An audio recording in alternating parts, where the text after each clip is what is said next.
नमस्कार साथियों, master plan education पर आप सभी का स्वागत है। हम बात करेंगे आज भारतीय संविधान के प्रमुख आर्टिकल्स की।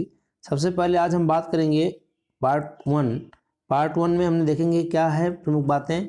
The union and it's territory, यानी आर्टिकल 1 से 4 तक हम बात करेंगे और समझने का प्रयास करेंगे कि इन आर्टिकल्स में क्या इंपॉर्टेंट प्रोविजंस किए गए हैं। जैसा कि फर्स्ट आर्टिकल आप देख सकते हैं कि आर्टिकल फर्स्ट में क्या मेंशन है, name and territory of the union, जो है संघ और उसका जो है नाम मेंशन किया गया है। संघ और नाम और राज्य क्षेत्र का जो है मेंशन किया गया है। क्या कहा गया है इसमें कि India that is Bharat shall be union of state, यानी इंडिया जिसे भारत कहते हैं क्या होगा, यूनियन ऑफ स्टेट। स्टेट का क्या होगा, संघ होगा, यानी स्टेट मिलके जो है बनाएंगी भारत को। अब इसमें क्या क्या इंक्लूड होंगे, the territory of India include, territory क्या होगी इंडिया की, सभी स्टेट होंगे, जितने भी यूटी हैं वो होंगे, और एनी टेरिटरी दैट में B acquired in the future, यानी कि भविष्य में भी जो एक्वायर किया जाएगा टेरिटरी क्षेत्र वो भी इंडिया का पार्ट माना जाएगा। तो आर्टिकल फर्स्ट याद रखेंगे, name and territory of the union. की पॉइंट्स की अगर हम बात कर ले तो India is a called union because, India को यूनियन कहते हैं, रीजन क्या है, it is indestructible but state can be changed, no state has right to leave the union, मतलब किसी राज्य को परमिशन नहीं है कि वो स्टेट को छोड़ दें, इंडिपेंडेंट हो जाए।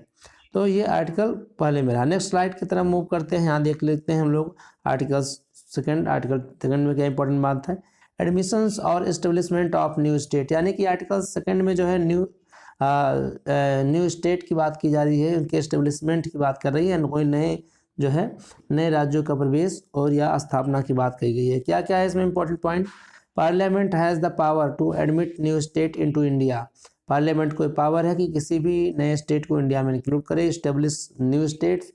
एग्जाम्पल के तौर पर अगर हम बात करें तो Sikkim became a state in 1975, यानी कि सिक्किम को भारत का जो अभिन्न अंग बनाया गया, राज्य बनाया गया 1975 में। आर्टिकल्स 3 की बात कर ले, इंपॉर्टेंट है, formation of new state and alteration of areas.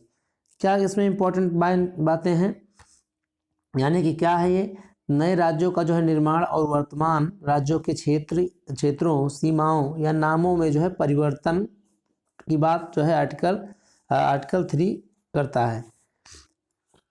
Formation of new state में नए राज्य बनाना, एंड अल्टरेशन ऑफ एरिया, और जो राज्य की क्षेत्र सीमाओं हैं उसमें परिवर्तन कर सकता है। कौन करता है ये बातें, parliament can form a new state by separating territory from any state, यानी किसी स्टेट से के क्षेत्र को अलग करके नया स्टेट बनाया जा सकता है, जैसे यूपी से उत्तराखंड बना था, मध्य प्रदेश से छत्तीसगढ़, बिहार से झारखंड। मर्जिंग टू और मोर स्टेट, दो या दो से अधिक राज्यों को मर्ज करके भी नया स्टेट बनाया जा सकता है। इंक्रीजिंग और decreasing area of any state, change boundaries, change name of any state, ये इंपॉर्टेंट पॉइंट थे। आर्टिकल नेक्स्ट मूव हम करते हैं नेक्स्ट स्लाइड की तरफ, वो देखते हैं क्या है। आर्टिकल 4 देख लेते हैं हम लोग क्या है। तो laws under article 2 and 3, laws made under articles 2 and 3 क्या है, जो है may include change in first schedule state and UT. Second point है, may include change in fourth schedule Rajya Sabha seats.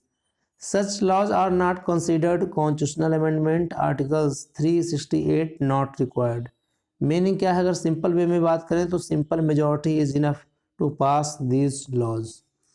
ठीक, नेक्स्ट स्लाइड की तरफ हम मूव करते हैं और क्विक रिविजन्स कर लेते हैं क्या क्या है। पार्ट 1 पूरा हम कंप्लीट कर रहे हैं, the union and it's territory को। तो टॉपिक और की आइडिया की बात कर लें। पहला में क्या है, नेम एंड टेरिटरी, यानी कि इंडिया कहेंगे यूनियन ऑफ स्टेट है। New state, parliament can admit create जो है स्टेट। अल्टरेशन कर सकते हैं, चेंज एरिया की बाउंड्री, नेम।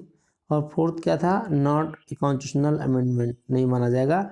मेमोरी मेमोरी की बात कर लें तो नाल आप रखेंगे NAAL, एन फॉर नेम बताया जाएगा आर्टिकल 1 में। ए फॉर क्या बताया जाएगा, एडमिशन, नए स्टेट को एडमिशन हो सकते हैं। ए फॉर अल्टरेशन, यानी कि जो है हम जो है नए राज्यों का निर्माण और साथ साथ वर्तमान राज्यों के क्षेत्र की सीमाओं में या नामों में परिवर्तन भी कर सकते हैं। 4 क्या है, लॉ, यानी कि लॉ बना सकते हैं विदाउट 368। बिना 368 के तहत अमेंडमेंट किए हम जो है जनरल वे में जो है पास करके नियम बना सकते हैं। तो आज के इस वीडियो में हमने जाना कि जो है पार्ट 1 इंडियन कॉन्स्टिट्यूशन के पार्ट 1 को the union and it's territory और इम्पॉर्टेंट इसके जो है इम्पॉर्टेंट आर्टिकल्स यानी 1 से लेकर 4 तक हमने डिस्कस किया। मुझे ऐसा विश्वास है कि आपको वीडियो हेल्पफुल होगा। अगर आपको वीडियो लगे अच्छा तो हमें कमेंट में ज़रूर बताएं। अगले पार्ट को हम नेक्स्ट वीडियो में कवर करते हैं। तब तक के लिए आप स्वस्थ रहें, मस्त रहें, व्यस्त रहें। मास्टर प्लान पर बने रहें। नमस्कार।